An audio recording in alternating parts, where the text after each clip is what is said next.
Bismillahirrahmanirrahim. Alhamdulillah wassalatu wassalamu ala Rasulillah wa ala alihi wa sahbihi wa man walah, amma ba'd. Ikhwani wa akhwati yang dimuliakan Allah, tauhid merupakan dakwah para rasul. Tauhid mengajak umat ini untuk beribadah hanya kepada Allah Subhanahu wa taala. Mengikhlaskan seluruh ibadah hanya untuk Allah, memurnikan ibadah hanya untuk Allah. Dan itulah terkandung pada kalimat tauhid, la ilaha illallah. Ketika kita mengucapkan kalimat yang mulia ini, maka kita meyakini bahwa tidak ada sembahan yang berhak diibadahi kecuali Allah. Dan seluruh peribadatan, seluruh sembahan selain Allah adalah sembahan yang batil. Oleh karena itulah, barang siapa yang beribadah kepada selain Allah, barang siapa yang meminta kepada selain Allah, maka ini jatuh pada kesyirikan. Allah Subhanahu wa taala mengingatkan tentang bahaya-bahaya kesyirikan, baik bahaya di dunia maupun di akhirat. Di antara bahaya kesyirikan yang difirmankan oleh Allah Subhanahu wa taala adalah innallaha la yaghfiru an yushraka bih wa yaghfiru ma duna dzalika liman yasha. Sungguhnya Allah tidak akan mengampuni dosa-dosa syirik, tapi Allah akan mengampuni dosa-dosa selain syirik bagi siapa yang dikehendaki. Maknanya bahwa orang yang meninggal dalam keadaan berbuat syirik dan belum bertobat kepada Allah, maka tidak akan diampuni dosanya oleh Allah. Tapi orang yang melakukan dosa-dosa selain syirik, kemudian meninggal sebelum dia bertaubat, maka dia berada di bawah kehendak Allah. Jika Allah berkehendak, Allah ampuni. Jika Allah tidak berkehendak, maka dia akan disiksa terlebih dahulu. Setelah itu dia akan dimasukkan ke dalam surga. Tetapi orang yang bertaubat dari dosa-dosa syirik, maka dengan taubat yang nasuha, Allah akan terima taubatnya. Lihat bagaimana sebagian para sahabat, dahulu mereka adalah orang-orang musyrik, tapi kemudian mereka bertaubat kepada Allah dengan taubatan nasuha, meninggalkan kesyirikan. Kemudian mereka benar-benar mengikuti dakwah tauhid, bahkan mereka juga berjuang mendakwakan tauhid. Maka Allah ganti dengan pahala yang berlipat ganda, dan Allah ampuni seluruh dosanya. Dan itu yang dijanjikan oleh Nabi SAW. Man taba, taba Allahu alaih. Siapa yang bertaubat kepada Allah, maka Allah akan terima taubatnya.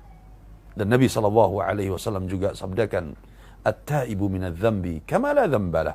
Orang yang bertaubat dari dosa-dosa dia, baik itu dosa syirik, dosa kabair yang lainnya, atau dosa saghair, atau dosa-dosa yang lainnya, maka kama la dzambalah, seperti orang yang tidak memiliki dosa. Jamaah yang dimuliakan Allah, kesyirikan memiliki sebab. Seorang bisa jatuh pada kesyirikan, ada beberapa sebab. Oleh karena itu wajib bagi kita untuk mengetahui sebab-sebab seorang itu jatuh pada kesyirikan, agar kita menghindar, agar kita menjauh. Sebab yang pertama, seorang jatuh pada kesyirikan adalah disebabkan al-ghulu fil anbiya'i was salihin. Sikap ghulu, berlebih-lebihan, melampaui batas di dalam mengagungkan para nabi dan orang-orang saleh. Mengangkat para nabi melebihi derajatnya sebagai nabi dan rasul. Begitu juga mengagungkan orang saleh melebihi derajatnya, ya, sampai-sampai dia meminta kepada orang saleh, ya, meyakini bahwa orang saleh bisa memberikan manfaat dan madarat. Nah, ini hal-hal yang merusak keimanan dan akidah, merusak tauhid, sehingga dia jatuh pada kesyirikan. Allah Subhanahu wa taala firmankan, ya ahlal kitab la taghlu fi dinikum. Wahai ahlul kitab, jangan kalian berbuat ghulu di dalam agama kalian. Khitab ini di dalam firman Allah bukan dikhususkan hanya untuk ahlul kitab saja, tetapi juga umat Nabi SAW diingatkan oleh Allah, jangan bersikap ghulu. Karena sikap ghulu ini bisa menjerumuskan pada kesyirikan, bahkan kekufuran. Nabi SAW mengingatkan, iyyakum wal ghulu fa innama ahlaka man kana qablakum al-ghulu. Jauhilah oleh kalian sikap berlebih-lebihan, ghulu. Karena umat-umat terdahulu dibinasakan oleh Allah karena sikap ghulu tersebut. Maka berlebih-lebihan, melampaui batas di dalam mencintai dan mengagungkan orang-orang saleh bisa menyerumuskan seorang pada kesyirikan. Sebab yang kedua yang bisa menjerumuskan seorang pada kesyirikan adalah mengagungkan kuburan.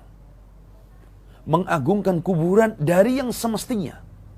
Yang kuburan itu adalah tempat di mana jenazah dikuburkan. Tetapi kemudian diagung-agungkan sampai dijadikan tempat ibadah. Ini menjerumuskan seorang pada kesyirikan yang akhirnya orang itu akan meminta di kuburan. Akhirnya seorang itu sujud di kuburan, tawaf di kuburan, berdoa kepada ahli kubur. Ini perkara yang banyak terjadi di sebagian kaum muslimin. Padahal Nabi SAW telah mengingatkan di akhir hidup beliau, la'natullah 'alal yahud wan nasara ittakhadhu qubur anbiya'ihim masajid. Laknat Allah bagi kaum Yahudi wan Nasara karena sebab mereka menjadikan kuburan para nabi sebagai masjid tempat ibadah. Dan ini diikuti oleh sebagian umat Nabi SAW dengan alasan menghormati orang saleh, dengan alasan memuliakan orang saleh, akhirnya kuburannya dijadikan sebagai tempat di mana di situ beribadah. Baik itu beribadah kepada Allah di sisi kuburan orang saleh, atau jelas-jelas beribadah dan meminta kepada orang soleh tersebut. Nah, ini perkara yang bisa menjerumuskan seorang pada kesyirikan. Kemudian sebab selanjutnya yang ketiga. Sebab yang ketiga di antara sebab yang bisa menjerumuskan seorang pada kesyirikan adalah taklid a'ma.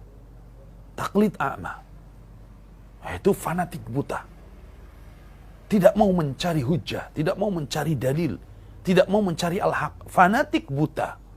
Fanatik buta kepada nenek moyang, fanatik buta kepada adat istiadat, fanatik buta kepada para pembesar dan tokoh, fanatik buta kepada guru. Sehingga dia benar-benar tidak mau mengambil hujah dan dalil yang bersumberkan dari wahyu. Pokoknya apa kata pembesar, pokoknya apa kata nenek moyang, pokoknya apa yang sudah menjadi kebiasaan adat. Nah, ini tidak dibenarkan. Ini adalah hujah kaum ahlul jahiliyah terdahulu. Ketika Nabi SAW mendakwahkan tauhid, Nabi SAW menyerukan untuk beribadahnya kepada Allah, memperingatkan dari bahaya syirik. Mereka menolak. Mereka membawakan hujah-hujah. Sebagaimana diceritakan oleh Allah dalam firman-Nya. Qalu inna wajadna aba'ana ala ummah wa inna ala atharihim muhtadun.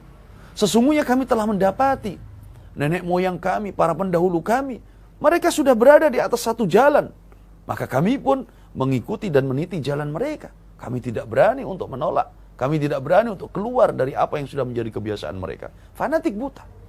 Ini virus yang berbahaya. Virus yang bisa menjerumuskan manusia pada kesesatan, kesyirikan, kekufuran. Kemudian yang terakhir, jamaah yang dimuliakan Allah Subhanahu wa taala. Sebab seorang jatuh pada kesyirikan adalah du'atis su' wad dhalal. Du'atus su' wad dhalal. Munculnya para dai-dai yang menyeru kepada kesyirikan dengan hujah menghormati orang-orang saleh. Para dai-dai menyerukan untuk mengagungkan orang-orang saleh yang sudah meninggal. Dengan alasan bahwa mereka memiliki makom, kedudukan, manzilah di sisi Allah Subhanahu wa taala. Bahwa dengan doa kepada mereka, doa kita akan lebih cepat diterima oleh Allah Subhanahu wa taala. Ingat, dai disebutkan oleh Nabi SAW ada dua. Yang pertama adalah dai du'atul huda. Dai yang menyeru kepada petunjuk, dai yang menyeru kepada jalan yang lurus. Yang kedua adalah du'atun ila abwabi jahannam. Dai yang menyeru kepada pintu-pintu jahannam. Siapa yang mengikuti seruannya, maka dia akan terjerumus pada jahannam.